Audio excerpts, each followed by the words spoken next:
জেহেল একজন বড় পালওয়ানকে ভাড়া করলো।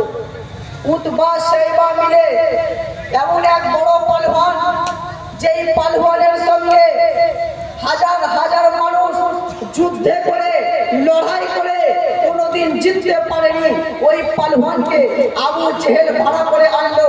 আনার পরে আবু জেহেল বলতে আছে, ও শোনো, তুমি আজকে মুহাম্মদ নবীকে কতল করবে, কতল করার বিনিময়ে তুমি যা চাইবে আমি তোমাকে দেব। আবু জেহেল বলছে, তুমি ওই মুহাম্মদ নবীকে যদি একবার কতল করতে পারো, তুমি আমার কাছে যা চাইবে আমি তোমাকে সব দিয়ে দিব। ওই ব্যক্তি পালওয়ান ওনার কথাকে শুনে নিল।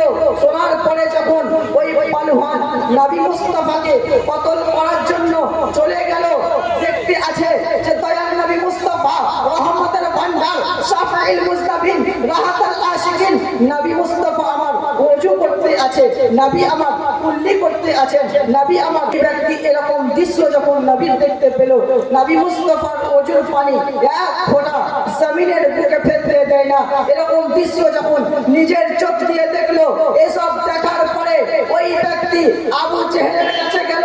যাওয়ার পরে বলতে আছে, শোনো, তুমি আজকে যার জন্য যাকে তুমি মারার হুকুম করছো, যাকে তুমি মারার নিয়ত করে আছো, তুমি তাকে মারতে ভুলে যাও, তাকে তুমি ছেড়ে দাও। কেননা তার প্রেমিকেরা, তার অনুসারীরা, যার ভক্তরা নবী মুস্তাফার ওযু করা পানি জমিনের মাটিতে এক ফোঁটা পানি ফেলতে দেয় না। খোদার কসম, তুমি যদি ওই নবী মুস্তাফার এক ফোঁটা পানি জমিনের বুকে ফেলে দাও, তোমরা কেউ দুনিয়ার বুকে বেঁচে থাকতে পারবে না। জোরে বলুন সুবহানাল্লাহ। সুবহানাল্লাহ। বুখারী ও মুসলিমের হাদিস। যখন আল্লাহ রাসূল সাল্লাল্লাহু আলাইহি ওয়াসাল্লাম থুতু মুবারক ফেলতেন, তো সাহাবায়ে কেরামের হাজার হাজার হাত বেড়ে যেত।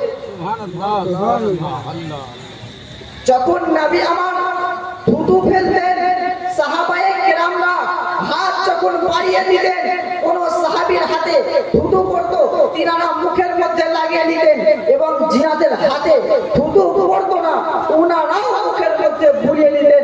মক্কা মুআজ্জামার মধ্যে একটা কুয়া ছিল, যেটাকে আমরা বলি কুয়া, যেটা ইন্দারা বলা হয়। ওই ইন্দারা ছিল একটা, ওই ইন্দারার পানি কোনো মানুষ পান করতো না।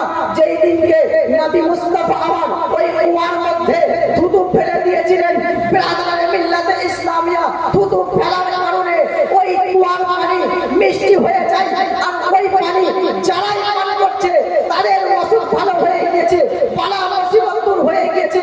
আরবের মানুষেরা গবেষণা করতে লাগলো, এটা মনে হয় অন্য কোনো কূপ নয়, এটা অসাধারণ কূপ নয়। যেই দিনকে নবী মুস্তাফা কুয়ার মধ্যে থুতু ফেলে দিয়েছে, ওই কুয়ার পানি বেড়া ভালো হয়ে যাচ্ছে, অসুখ ভালো হয়ে যাচ্ছে, আমাদের সমস্ত বালা মুসিবত দূর হয়ে যাচ্ছে। সুবহানাল্লাহ। সুবহানাল্লাহ।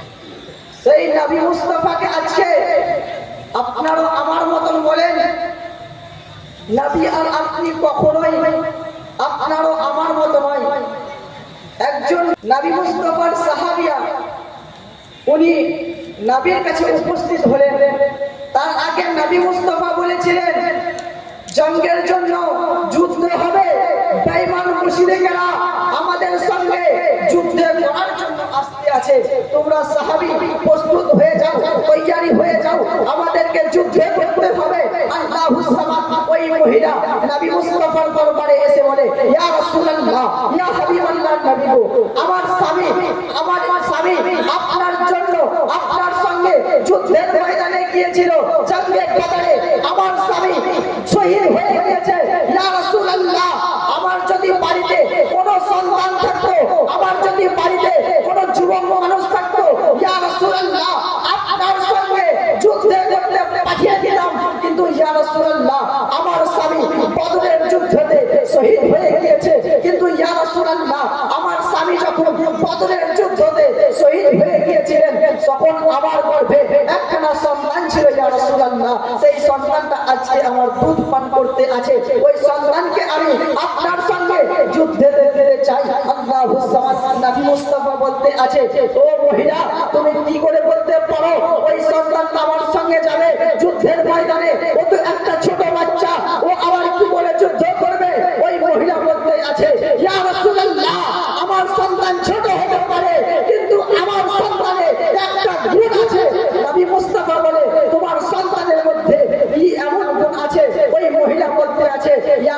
রাসূলুল্লাহ কোন ব্যক্তি যদি আমার সন্তানকে একবার মহব্বত করে ভালোবেসে চুমুন খায় তাহলে আমার সন্তান মানুষকে জোরে ধরে নেয় ইয়া রাসূলুল্লাহ যুদ্ধের ময়দানে যখন আপনাকে কোন বেঈমান মুশরিক তীরের নিশানি করবে ইয়া রাসূলুল্লাহ আপনাকে অ্যাটাক করবে আপনাকে মারার জন্য তীরের নিশানি ছুড়বে আপনাকে আপনি আমার সন্তানকে একটা মহব্বতের সহিত চুমু খেয়ে নেবেন খোদার কসম আমার সন্তান আপনার গতিকে ধরে নেবে আর আমার সন্তানের তীর আমার সন্তানের বুকে আপনার তীরটা লেগে যাবে জোরে বলুন সুবহানাল্লাহ যে বলে ইয়া রাসূলুল্লাহ আমার সন্তান যখন আপনি